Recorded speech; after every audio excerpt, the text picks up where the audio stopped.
അനുഭവിച്ച് ആനന്ദിക്കുക, ആഹ്ലാദിക്കുക. വർഷങ്ങൾക്ക് മുമ്പ് ഇന്ത്യയിലും 2500-3000 വർഷങ്ങൾക്ക് മുമ്പ് ഇന്ത്യയിലും ഗ്രീസിലുമൊക്കെ ഉണ്ടായിരുന്ന ഒരു ചിന്തയായിരുന്നു തിന്നുക, കുടിക്കുക, ആഹ്ലാദിക്കുക, നാളെ നീ മരിച്ചു പോകും. ഇന്ത്യൻ തത്വശാസ്ത്രത്തിൽ അതിനെ ചാർവാക എന്നും ഗ്രീക്ക് തത്വശാസ്ത്രത്തിൽ അതിനെ എപ്പിക്യൂറിയനിസം എന്നും വിളിക്കുന്നു.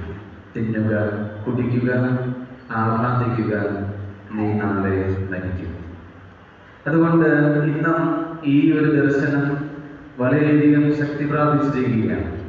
പരമാവധി ജീവിതം ആസ്വദിക്കുക, എൻജോയ് ചെയ്യുക. എൻജോയ്മെന്റ് വളരെയധികം ഉപയോഗിക്കപ്പെടുന്ന ഒരു വാക്കാണത്. എൻജോയ്മെന്റ്. ആ വാക്ക് തന്നെ ഒരു നെഗറ്റീവ് മീനിങ് ഉള്ള വാക്കാണ്. കാരണം എൻജോയ്മെന്റ് എന്നുള്ളത് നമ്മുടെ പഞ്ചേന്ദ്രിയങ്ങളുമായി ബന്ധപ്പെട്ടതാണ്. കാഴ്ച, കേൾവി, രുചി, മണം, സ്പർശനം. ഇന്ദ്രിയ സുഖങ്ങളാണ് എൻജോയ്മെന്റ് എന്ന വാക്കുകൊണ്ട് ഉദ്ദേശിക്കുന്നത്.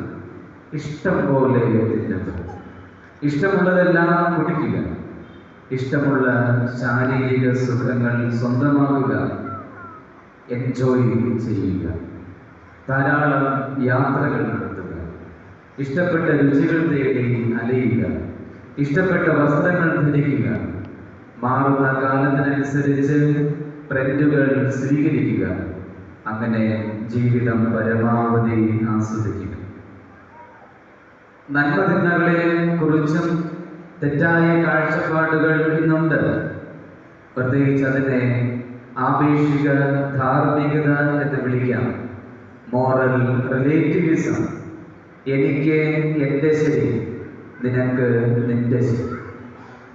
ഞാൻ ചെയ്യുന്നത് എന്നെ സംബന്ധിച്ച് ശരിയാണ്, നീ ചെയ്യുന്നത് നിന്നെ സംബന്ധിച്ചും ശരിയാണ്.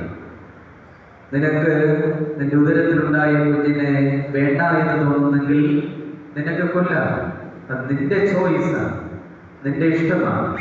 അത് നിന്നെ സംബന്ധിച്ച് ശരിയാണ്. ആപേക്ഷിക ധാർമ്മികത. സത്യം സ്ഥായിയായി നിലനിൽക്കുന്നില്ല.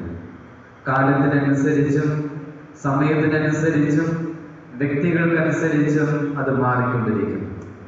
ധാർമ്മികത കൃത്യമായി നിലനിൽക്കുന്നില്ല. അത് കാലവും സമയവും വ്യക്തിക്കുമനുസരിച്ച് മാറിക്കൊണ്ടേയിരിക്കുന്നു.